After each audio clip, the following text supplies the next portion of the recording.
This story about my grandparents' lives is essentially a story of the first era in the American Yiddish theater. And this was the era of actors' theater. All the companies were headed by, very often the theaters were owned by the star actors. And there were three major actors in that group. There was Jacob P. Adler, who had had a big career in Europe first and then come to the United States. He was the classic actor.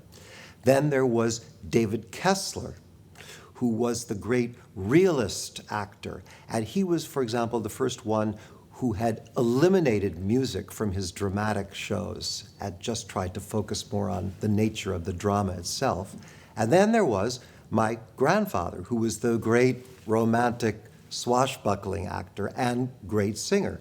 So they really had their various territories staked out and their various publics that were fiercely loyal, those patrioten.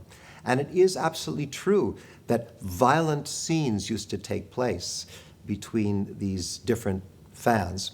A classic story that Boris used to tell was that a waiter came up to him in a restaurant, limping terribly.